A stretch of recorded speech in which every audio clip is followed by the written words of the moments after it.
Hey everyone, welcome back to Navajo Tea Time. We are live for the second time this month. Hopefully, keep the streak going. Hey everyone, Adrienne here. Welcome to Navajo Tea Time. So, as always, we start the stream off with roses and thorns. I guess I'll start off with mine today. Cool. I don't know if you know, like living out on the reservation, it's really hard to keep rodents and bugs and ants out of your house because you live in the desert. So today, last night and today, there's like a bunch of little sugar ants coming in, and it's not even where the food is, so that's not the problem. It's just we found out they're coming up through the washer and dryer area. There's like that Oh opening man. for the Hmm. so trying to figure out how to keep them out. And it's hard to use poisons because we have like a little one and then cats. Don't want them Hmm. getting sick either. Oh, that sucks. Yeah. And then a rose is my little one's birthday is this weekend, so we're gonna be celebrating him, planning all that. Cool. I think um, that sucks that you have an ant infestation. Have you looked up any like herbal remedies or like natural remedies that you can use that are safe? Everyone like always the same, like vinegar or cinnamon or peppermint. Hmm. They're okay. They're not the best. Yeah. Obviously, it's not poison, but Yeah. Dang. I know we took care of our we had to put out like we had to treat our house too this past week because I don't know, not ants, but like there were some fruit flies, I think, like those little ones that got in, and I was like, they were just kind of like flying around. I was like, what the heck? So had to get rid of them. I tried natural remedies too; they did not work. it's I had these hard. like I know it's like great idea, but I wish it would work. I know I had these like apple cider vinegar traps, I guess, that I made. They're all over the place. It's like apple cider vinegar, add like a little drop of dish soap. I mean, those freaking things are like those flies are smart. They avoided it. Like I didn't catch one. So I got some of those Zevo plugins, and those are really good. Um, but yeah, my husband had to like spray the perimeter this week as well because it's like changing of the seasons and everything. Yeah, Everything seems to be out and about. Yeah. it's really annoying because like we kind of compost our food too, so like we just have like the Mhm. food scraps, and Mhm. those little fruit flies they just buzz around it, so we have to like empty it more than we would, and it's like such a chore. Yeah. It's so I know annoying. mine started because I have indoor plants and I think I overwatered one of them. And then I noticed there were like little flies around it and I was like, what the heck? Where did these come from? And I didn't know this, but if you overwater your plants, they'll like these bugs, like I don't know, they can like even if it's just one, they'll like plant little like larvae and they'll just start to like grow in that environment and it just becomes a problem. And so I actually had to switch out the soil to two of my plants because I think they got infested. Right? It's so But annoying. You just want nice things I in your know, house, and then bugs get in. I know. Thankfully, there aren't any now. So I'm like, we need to stick to a regimen. I remember But when I lived down in Sedona, we started having a really bad ant problem, and we mm-hmm, tried talking to the landlord or the maintenance guy who was there, and he's mm-hmm, like, "Yeah, the those ants are in the walls of the apartments in all of the yeah. apartments. We can't feasibly get rid of all of them. Just Oh my clean god. so much." I'm like, ah, I don't know. It's like it feels like a personal attack when like I wake up in the morning and there's ants everywhere. It makes me so irrationally angry. And so when like here it's like it's understandable because like we're in the middle of nowhere and they're gonna go to the Yeah. easiest food, but it's like how dare you enter my home? Um, Seriously, that's what I tell them. I'm like, this is not your home. This is my home. You need to leave. And of course, they're just looking at me like, whatever. It's our home. That's what they're thinking. Right? Oh my god. Alex thinks that she can, well, she doesn't think, she says that she can smell the ants. I'm sure they probably have like they do release pheromones to talk to each other. So maybe she Yeah. just picks them up. And I think she's tapping into their conversations. She can become one with the ants. Yeah. You have to buy her sugar cubes. Yeah. Wow, that sucks. But so, do you have exciting plans for the birthday? Are you going to get a bounce house? It's just gonna get punctured by the rocks out here, blow away in the wind. Oh my god. I probably told this story already, but did I tell you that like our kids, they bounced the bounce house and it flipped over? No, I've never heard that story. They did. They're all rowdy. Like typical res kids, they went super hard and they ended up flipping it.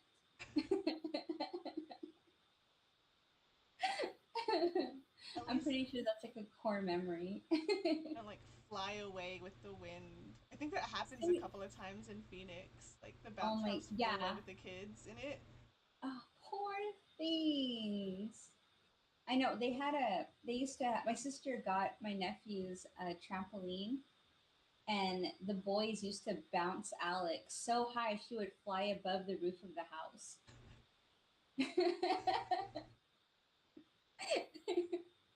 Those kids are all rugged. It's funny. I love it.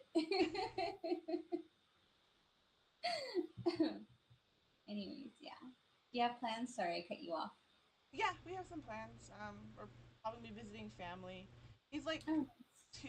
He's gonna be 2. He hasn't really made friends yet, so nice. there's no one to invite.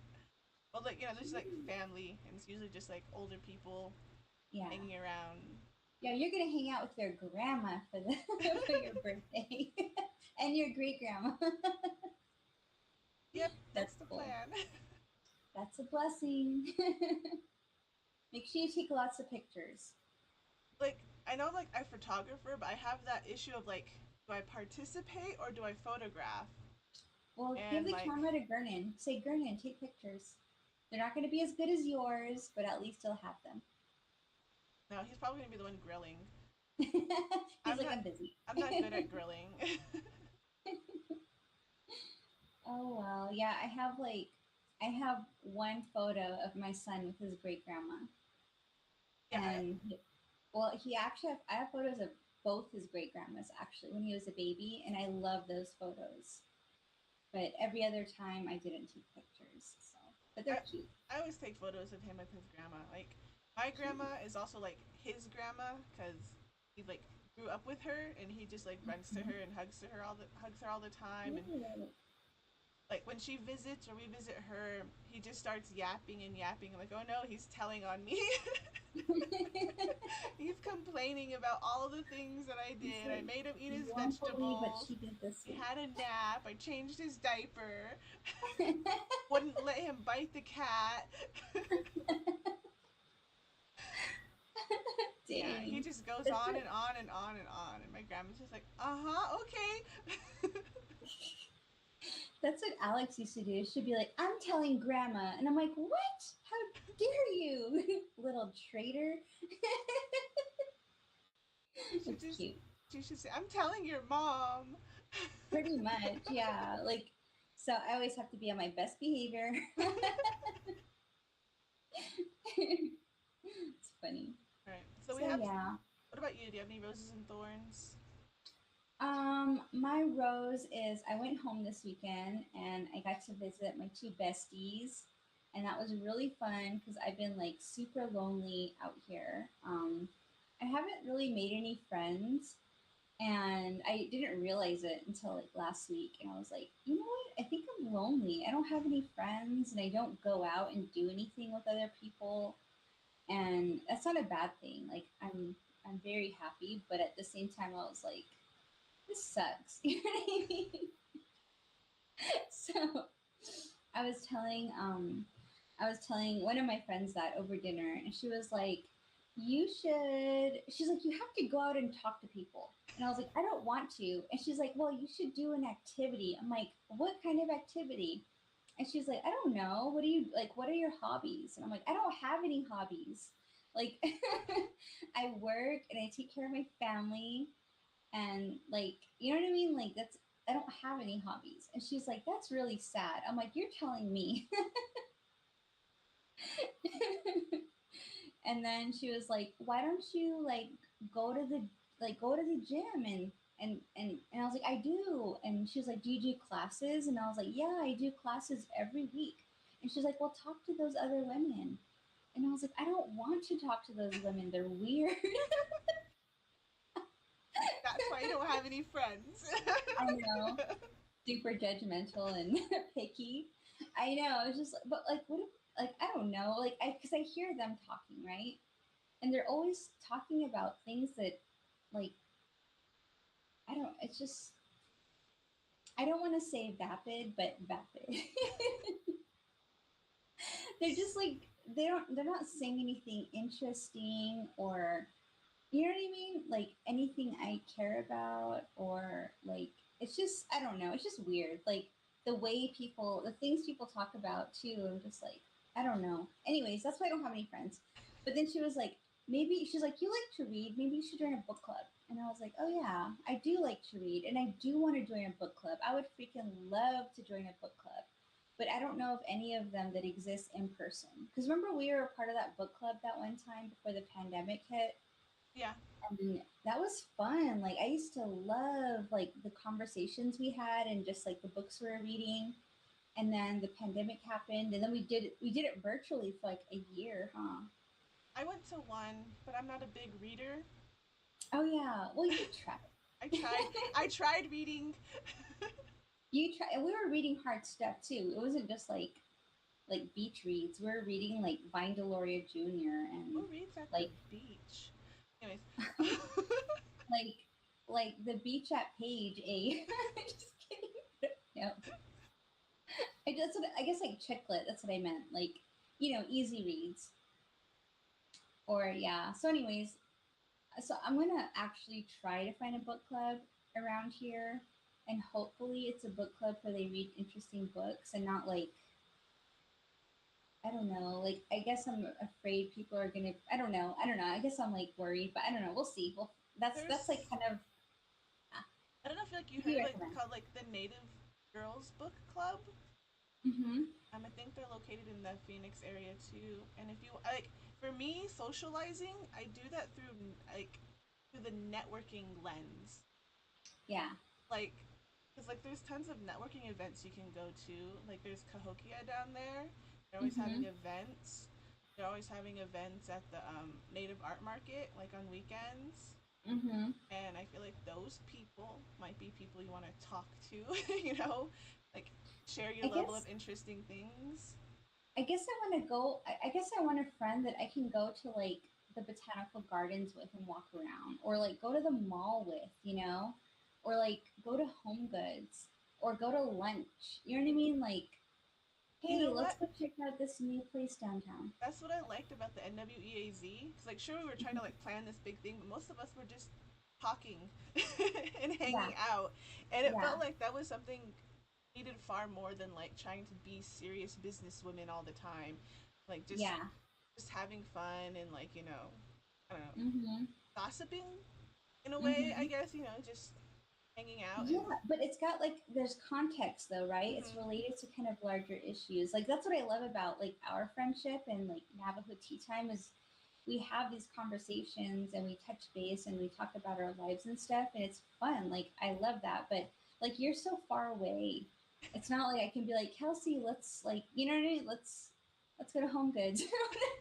Or let's go shopping for the kids, like let's go Halloween shopping or whatever. It's like you're so far away and everyone else is so far away. But I made that journey this weekend, and that was actually my the highlight of my week because I got to see my friend in Flag and we went to dinner, and then we're having this conversation, and she thinks I should join a book club, and I think she's right. So if anyone can recommend book clubs in like the Phoenix metropolitan area or the Valley, please put them down below because I need help. And then or other fun things. Like I like to run. I don't want to run by myself though, so maybe like a running club. Um, but not long distances. God, like a mile. That'd be cool. You could do a hiking club Yes, I would love that. That would be so cool, now that especially in it's the getting winter. colder. Yeah. Mm-hmm. Not gonna end Yeah. up on Channel 6 News being airlifted off the trail. And that'll be the tweet. Adrian was airlifted off of Camelback Mountain. Off of highest of a peak.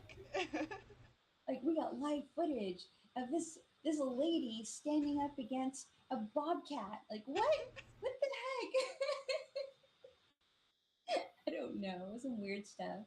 There's some videos like that. Like I think there was a hiker walking in the like woods or the mountain area, and like he came across like a cougar or mountain lion, and he's like ah, and he like threw his water bottle at it.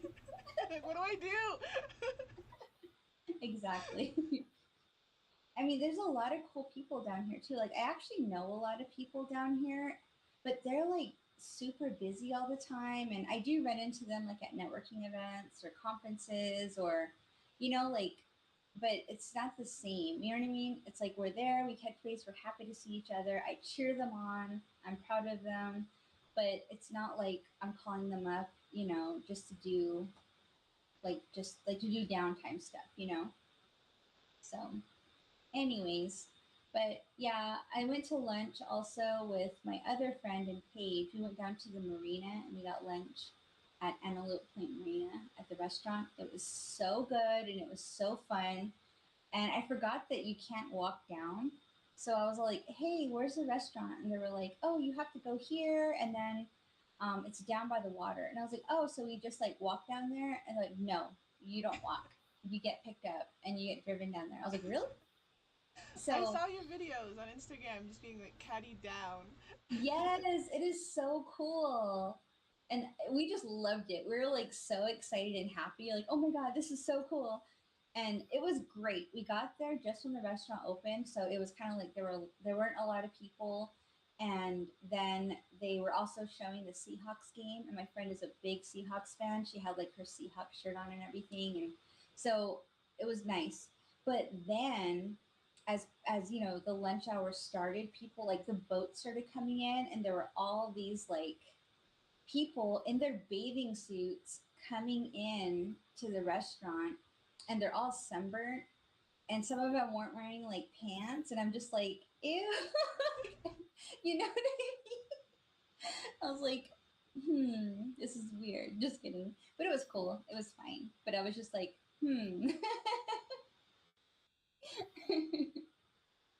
So yeah, I saw some things I didn't need to see over lunch, but it was fun. Definitely not a no shirt, no shoes service place. No, not at all. But the food is really good and it's beautiful. Yeah, it's really nice. So yeah, that was my rose. My thorn is like all the political unrest that's been like just all over the news and social media, like nationally and res wide. Like honestly, that's just been like really stressing me out. And I know it shouldn't, but it does because it affects all of us. And like it doesn't even matter like what side you're on any issue, it still sucks. And I'm just like, ugh.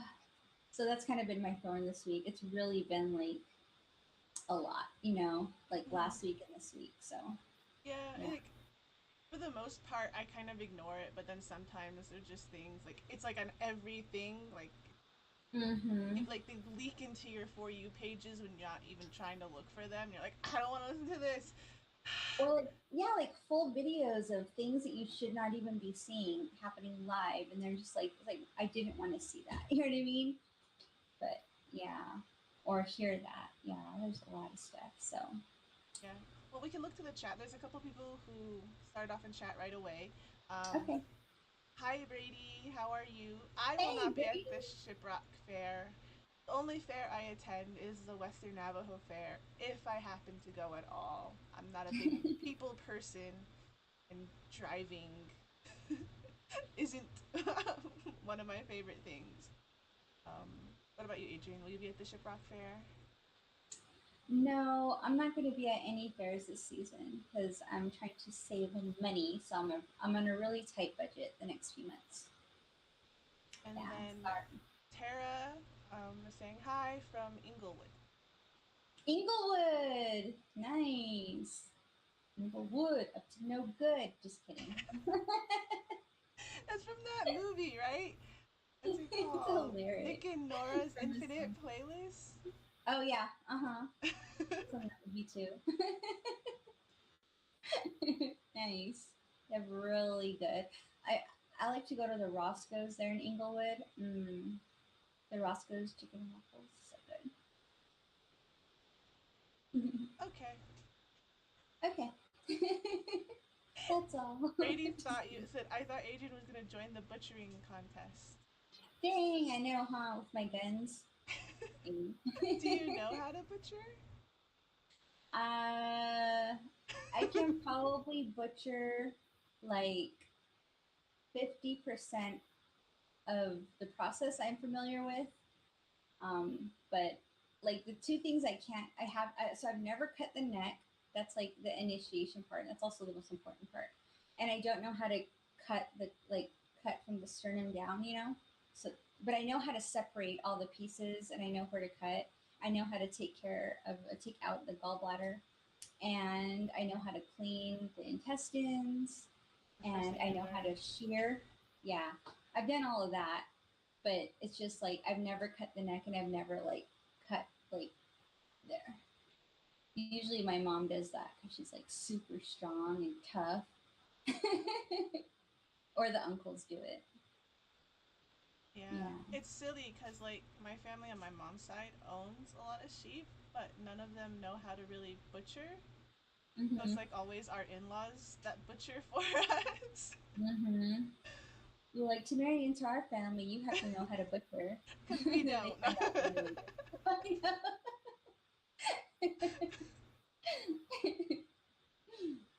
Yeah, that's why I was never Miss Navajo, Brady. I would have made a good one. Eh? Just kidding. You can be Miss ASU. Ew, no. NAU. I'm in NAU alone. You're both. I no, I never went to ASU. I worked for Oh, the okay. ASU Foundation. Yeah, I worked for the foundation, but I graduated from NAU with my bachelor, my BS, Bachelor of Science, and my master's degree. So yeah. Okay. So our topic for this week or this day is tornadoes on Navajo. Does it mean or Oh, represent? So OMG. I was like, I did a quick little search because I know tornadoes aren't impossible; they're just very infrequent Mm-hmm. in northern Arizona. We're just doing like tornadoes in northern Arizona. In the search engine, like there was one May 6th in Prescott this year, and Mm-hmm. then November 19th in 2023, there was one in Star Valley. And then in Flagstaff, I remember this one because it was kind of like Flagstaff Belmont area in 2010. Mm-hmm. And Oh then yeah. I Mm-hmm. also remember this one in 2006 in the city because my little Mm. brother was going from one part of the school to the other, like trying to help student council with the dance. He had to go outside, and he thought he almost got lifted up by the tornado. He didn't know what was Oh going my on. No god. one told him. He was just running around doing errands for the school dance. Mm-hmm. And so that one was in Tuba City and Tonalea. So they're not. It never. It's like it doesn't never happen, but they're very infrequent. It seems like every 2 3 years they happen. Yeah, there was also, I remember a couple tornado warnings had been issued for Twin Arrows a couple years ago too, because there were funnels that had touched down out in that area. Because you know how it's all flat? I just read a funny comment from Brody. But there was one in Montezuma Creek too. Almost blew me back to my ex. Yeah, you gotta watch out for that. Yeah, so we're mentioning tornadoes because there was one that happened this past week, 2 weeks Mm-hmm. ago, in Utah, right on the Navajo reservation, Mm-hmm. and then there Yep. was like um, a funnel cloud warning in Window Rock, and I know like funnel cloud Mm-hmm. warnings are like there's so many all the time. You're just like it's never Mm-hmm. gonna happen. And I was joking with Gurnan. It's like the tornado's like I can't feel the bottom, and then it just goes away. You know, like when you're in the lake and you can't feel the bottom of the lake because like Totally. the elevations change so much that it just can't feel the bottom, and then it has to go away. That's what I was saying to Gurnan about tornadoes here. That's funny.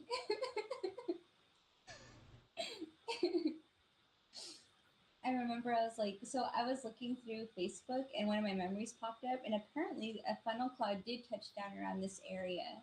And I think it was in the Winter Rock area too. And I had commented about it, being like, I was kind of just like, I wrote about, I wrote in the comment like, um, how how it had happened also like in Chinle area during when Linda Lovejoy was running for office, and all these people were like, it's because a woman's running for president, that's why this is happening, remember? And then like they just used it as a political like weapon. It's a But then sign. this It's an omen. I know,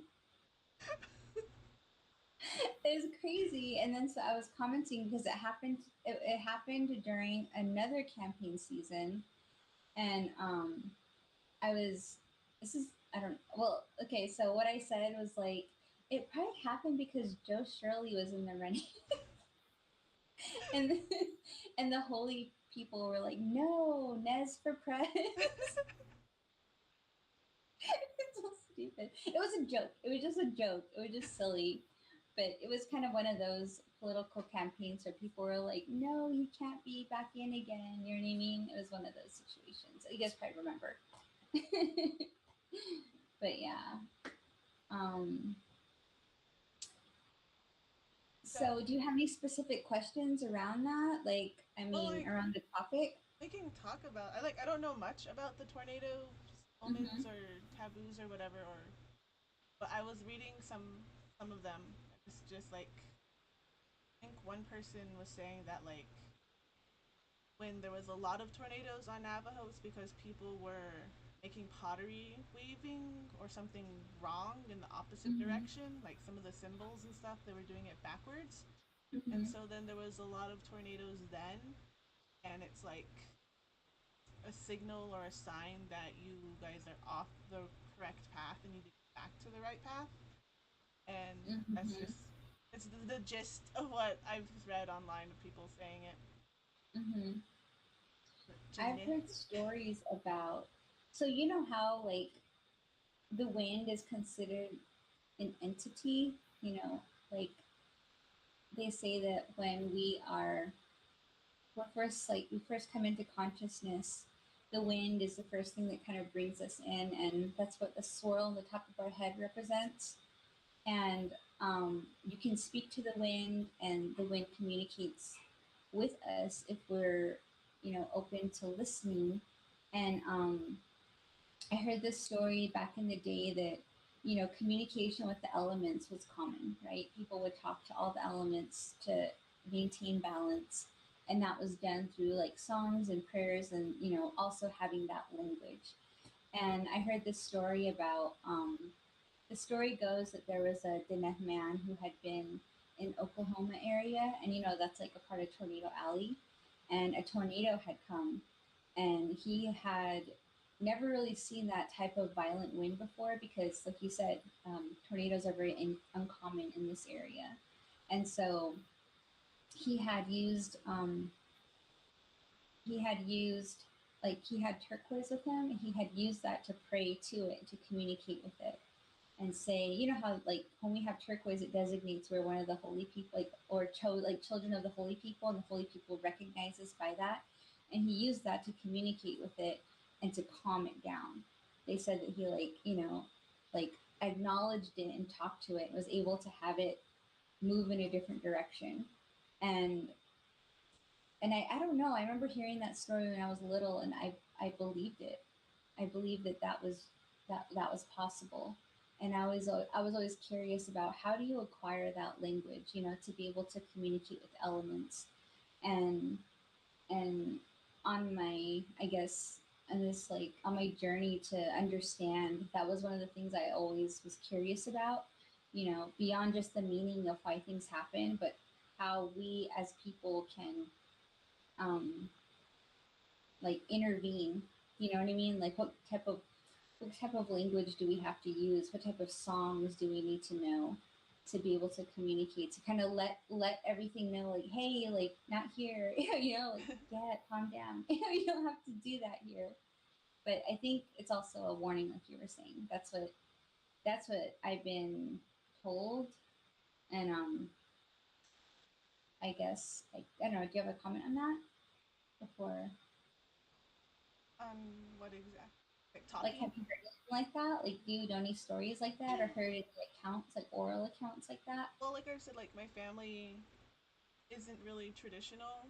Mm-hmm. My mom mainly grew up Mormon. My dad's grew up Christian. Mm-hmm. So a lot of that genes it was never passed down to me if they knew Mm-hmm. any at all. I know one thing. Like my mom would say, like dust devils were like spirits walking around. So Mm. recently, I was just like I don't know, like the past couple of years. But hi guys, like when you see like a dust devil by, Mm-hmm. and I think dust devils are funny because like it's literally like the heat being so intense, it just bursts into like a little swirl, and so yeah, so I talk to the dust devils, but like my family's never really mentioned any traditional teaching. Mm-hmm. Yeah, I yell at them and tell them to go away. Eh? That's what I was How'd you supposed say to do. hi? That's so funny. I know. But like, I've just seen other ladies do that, you know what I mean? So I'm like, oh, that's what you're supposed to do. You kind of, it's like a customary thing. But um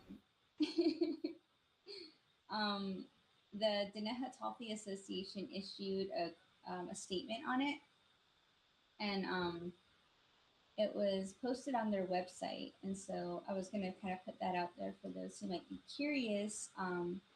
The web link is dhainc.org. So it stands for Denehatafi Associated, or Association Incorporated.org. So dhainc.org is the website, and their statement is on there. Um, and they're stating kind of their response to the public on what happened, and what are some things that we can do to address it. And then the Navajo Times picked it up, and it was, the story was published September 15th by Krista Allen. And it's beautifully written too. And it starts like, in the wake of the tornado that struck southeastern Utah, the Denehatafi Association Inc. issued a statement calling the storm both a tragedy and a warning, urging Deneh to turn back to traditional teachings. And then there's a statement by the president of the organization, Patafi Avrideni. He said, the recent tornado visit in southeast Utah is indeed tragic. In our traditional understanding, her oral teachings, it is a warning that we received from our deities about the state of our people and nation, though it is mostly due to drifting from our traditional beliefs, culture, and values. It is not too late. And I think that's really interesting, especially considering how, like, all the turmoil that is happening on Navajo right now, like specifically with, the executive and legislative branches, right? And I'm sure there's other things happening that probably aren't on the, like, that's not being like shared.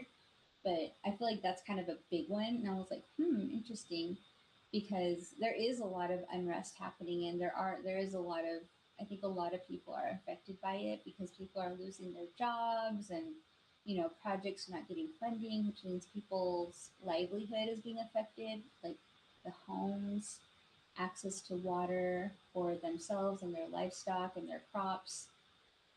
Um, roads not being fixed or neglected, the same issue of limited electricity access, communications, deficits, all of that. It's like it affects our entire economy and our stability as a people. So, but of course, there's probably other things too that are not in the headlines.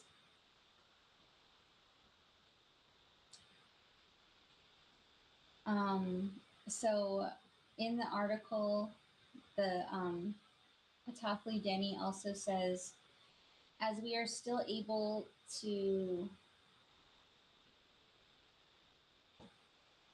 as we're still able before the new crescent of Gaje, which is, I guess, the Nepazad for like this time of year, earth offerings have to be made.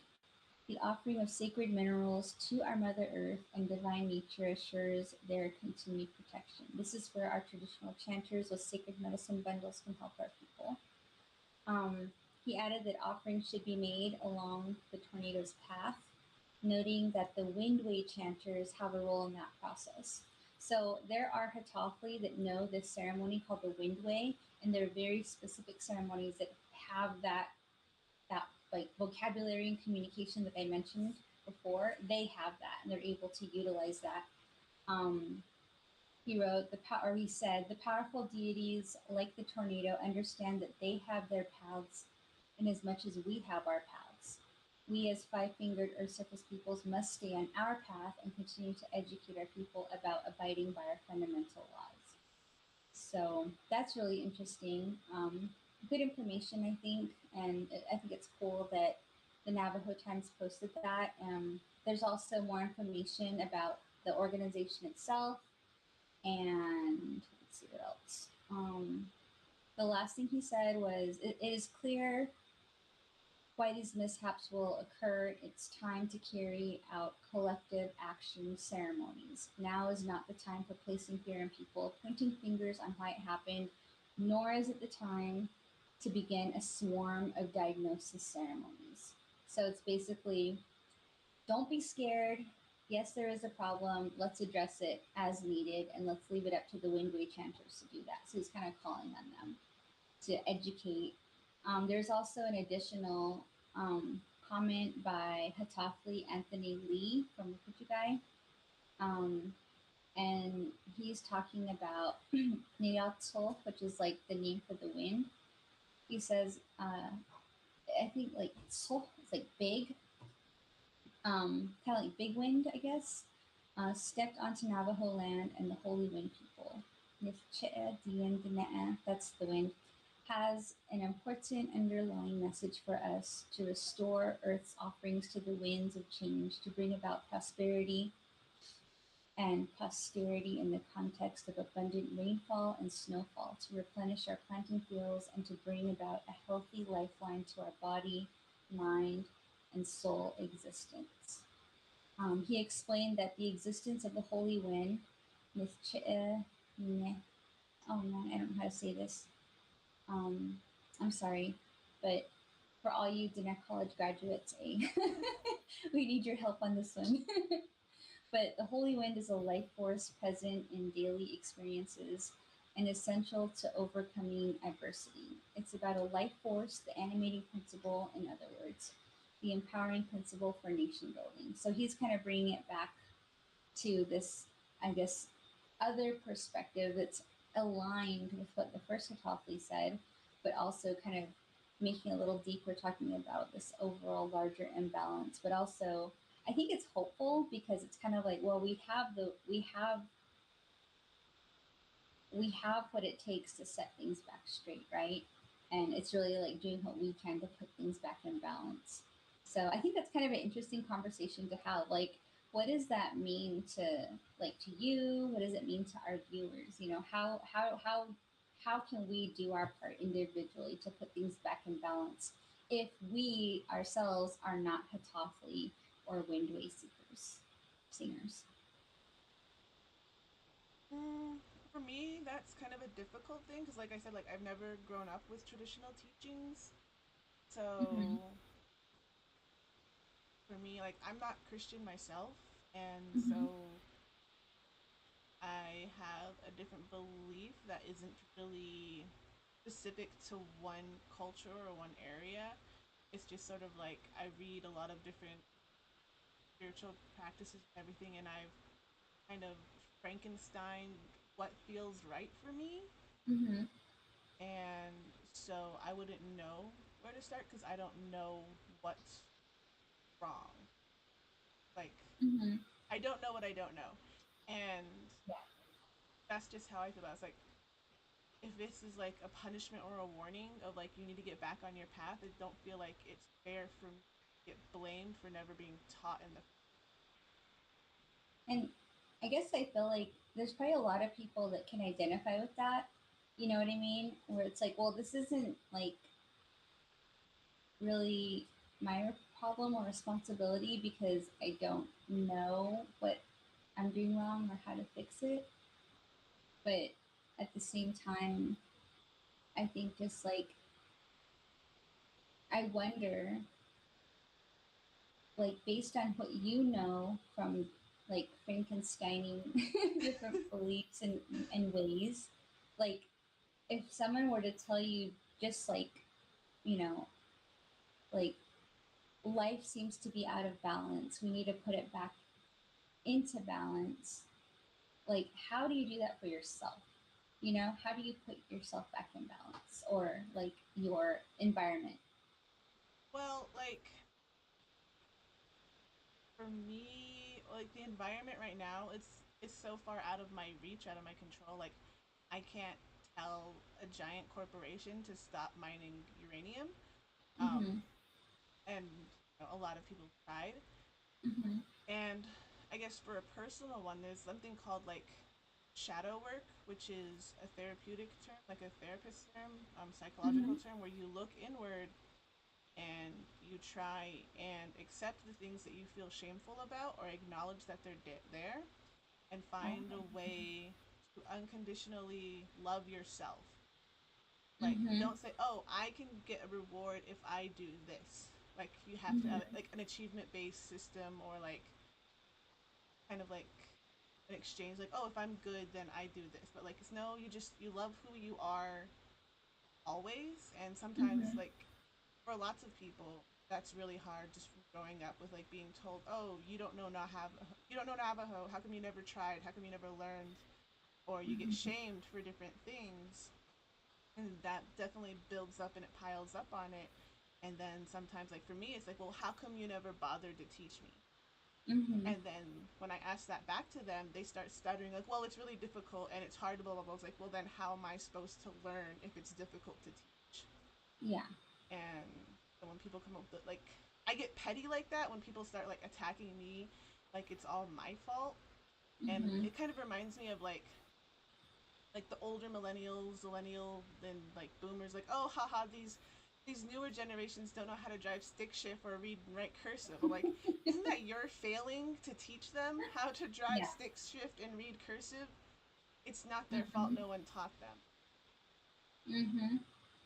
And yeah, so that's how I feel about it. It's like maybe there's not specifically for me, but maybe the people who should have been teaching the younger generations these things instead of like, oh, well, they're not going to need it, they're not going to learn it, they're not interested, like never even bothering to ask.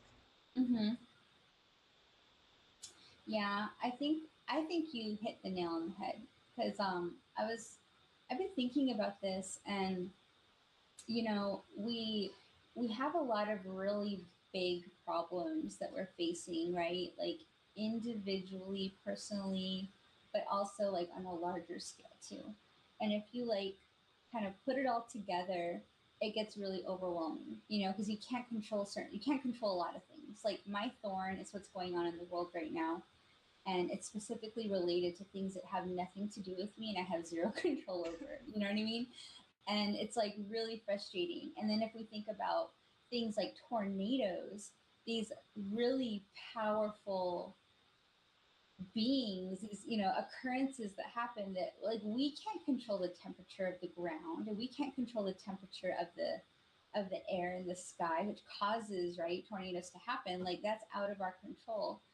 But I think that, so when people talk about like, okay, well, we have to put things in balance and we have to do it ceremonially, I do understand why there might be a little bit of like, okay, how do I do that? You know what I mean? And a little bit of frustration too. Like, okay, what role do I play if I don't have access to that knowledge? If I don't have that language, or if I don't know those practices, or I'm comfortable engaging in those practices, what do I do? And I was thinking about that. And one thing that I was talking about a different topic, but it was also very like overwhelming topic. And I was saying, I said this and I started thinking about it later, but I was saying, you know, the answer to every problem, the solution to every problem is love. If you infuse love into everything you do, that's going to seed something very powerful, beautiful, and impenetrable. It's going to shift the way you think, it's going to shift the way you operate, it's going to change how you make decisions, the actions that you engage in.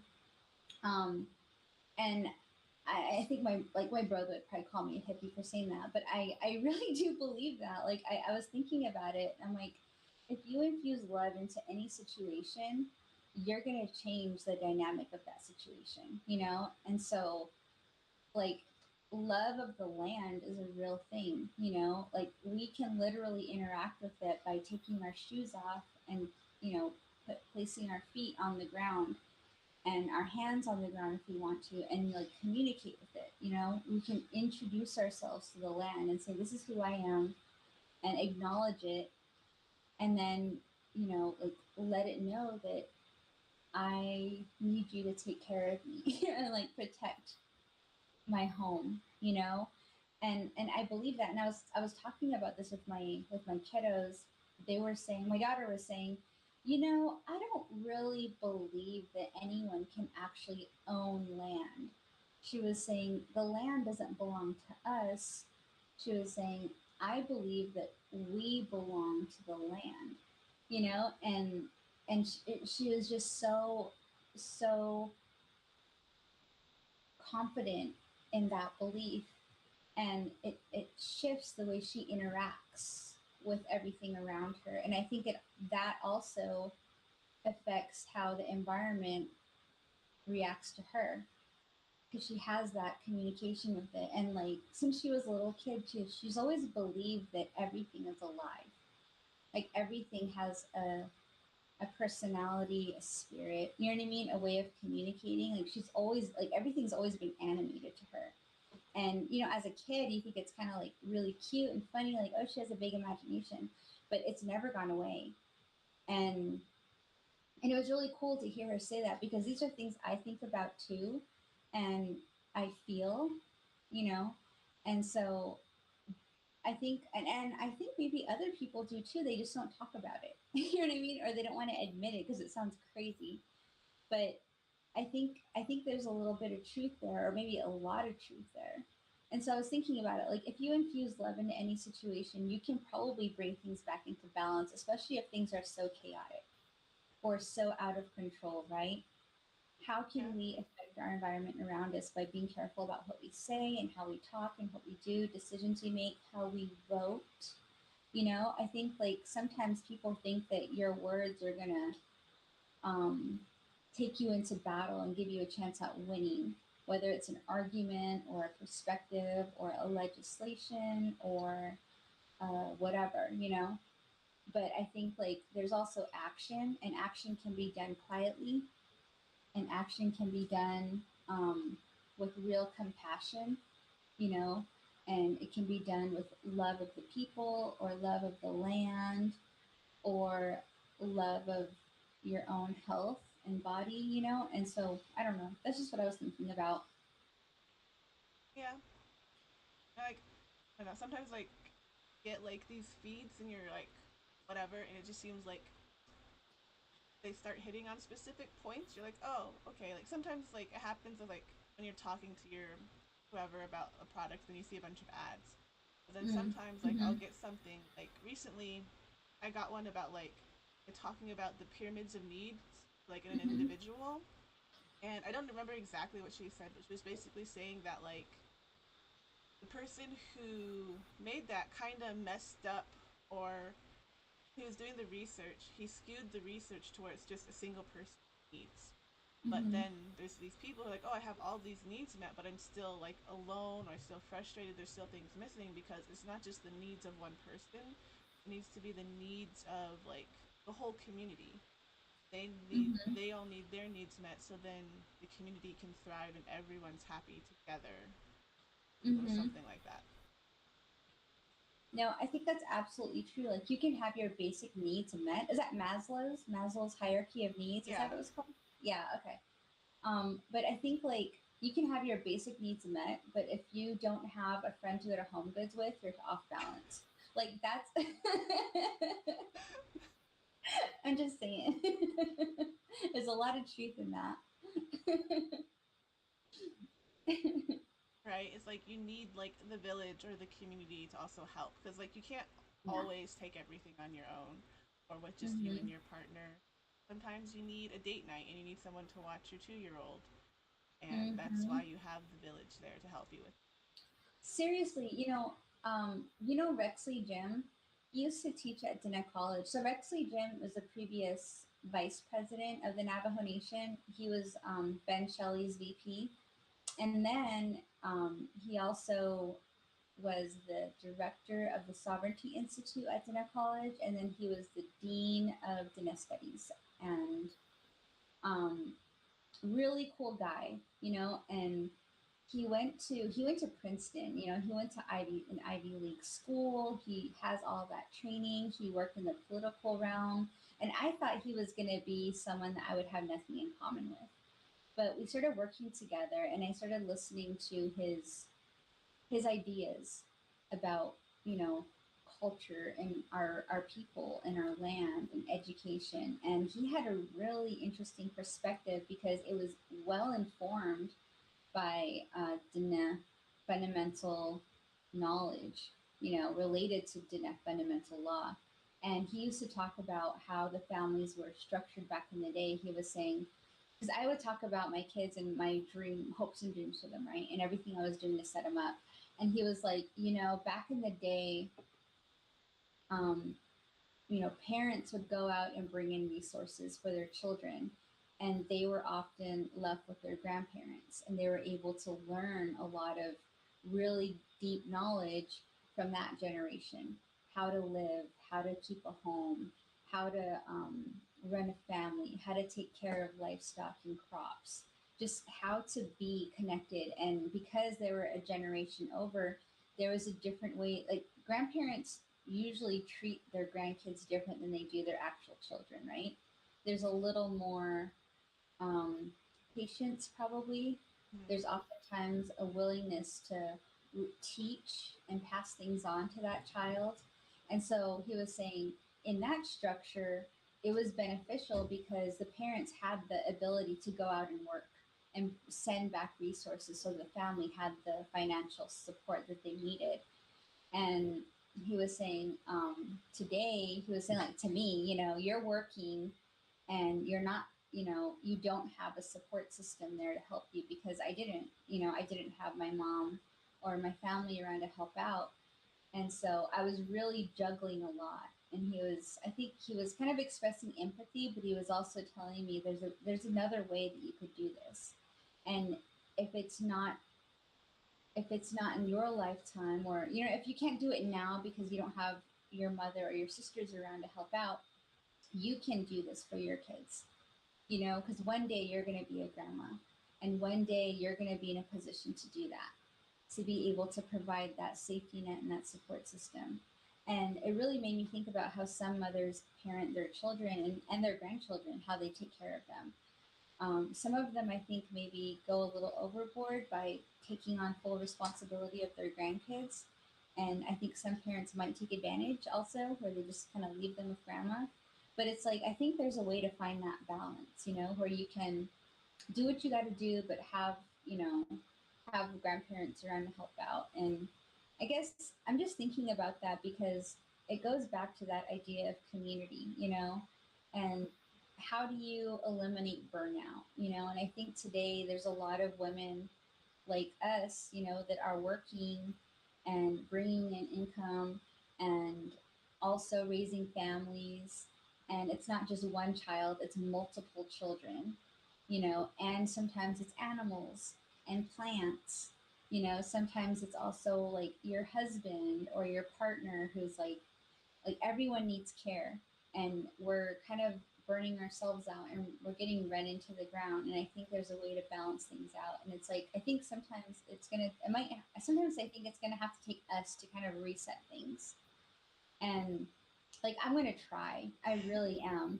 Like, I'm gonna try, I really want to be that grandmother that's gonna be able to show up and be there for my girls if they ever decide to have children, where I'm gonna like be there for the birth and take care of her for those first few months. Like, I want to be in a position to do that, where I don't have to run off to, a job, or like just be pulled away by other things. I want to be able to be like, you know what, I'm here for 3 months.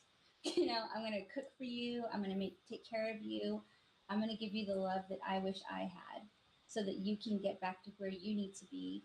And I'm going to be there to support you when you're ready to go back to work. You know what I mean? When you're ready to get back to life, whatever she is doing at the time, and just kind of help out. Like, I really want to be able to do that. And I wonder if, like, are these some of the things that we need to do to bring back balance? Do we need to start like thinking beyond just what's right in front of us and start thinking about community, the larger picture? Because I feel like a lot of us are just, well, I'm gonna speak for myself personally. I'm freaking burnt out. Like, I'm tired.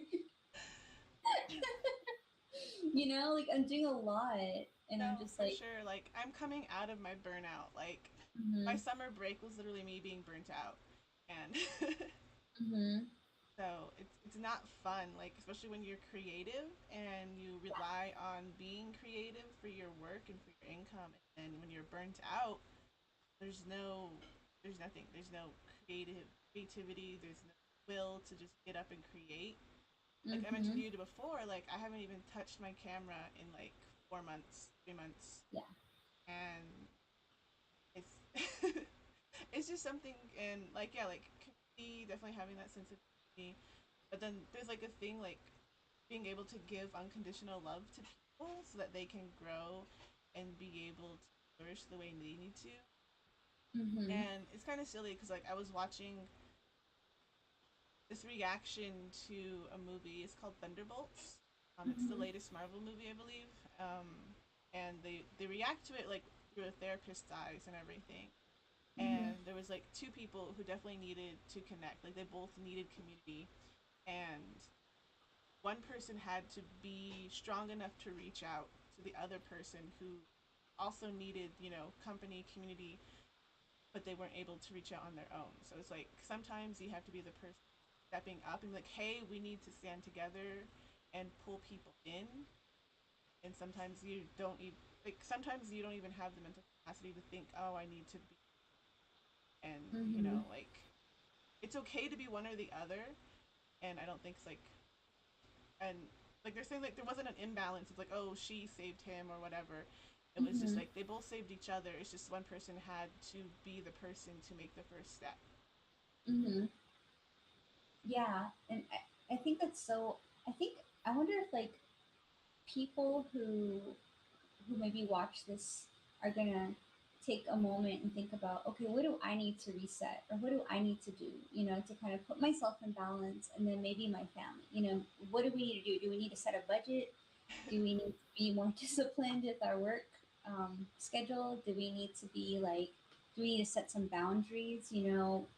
Within our relationship or with our kids? Do I need to buy a planner, or do I need to buy some concert tickets? You know what I mean? Like, what do I need to feel?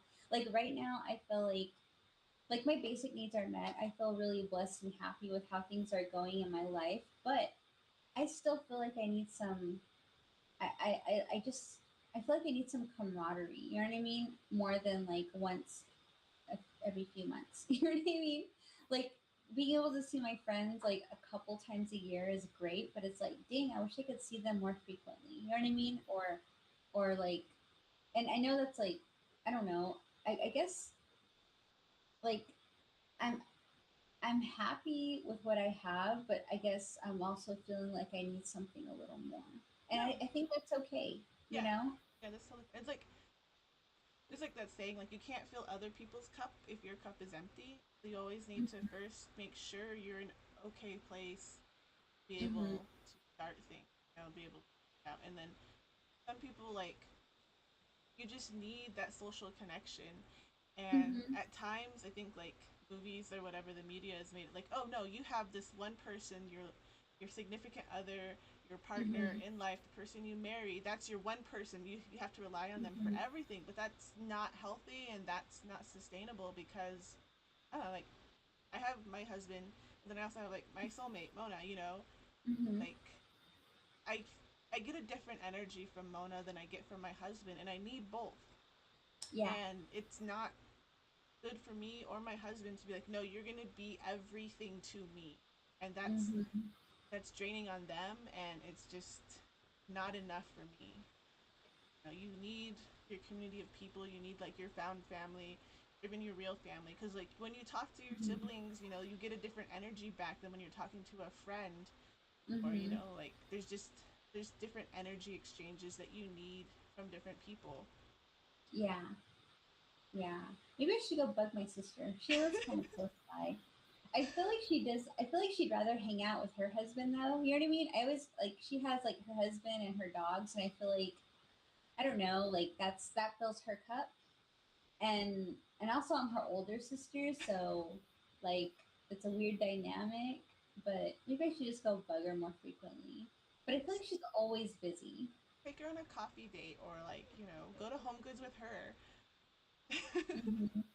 I guess I kind of feel like I don't want to irritate her or anything because she has friends and she goes out with them and they all go to concerts together and Yeah, just they do fun things do together. one thing a month with her. Yeah. Okay. Maybe I'll do that. So Being an introvert telling people to go out and do things with other I people. know.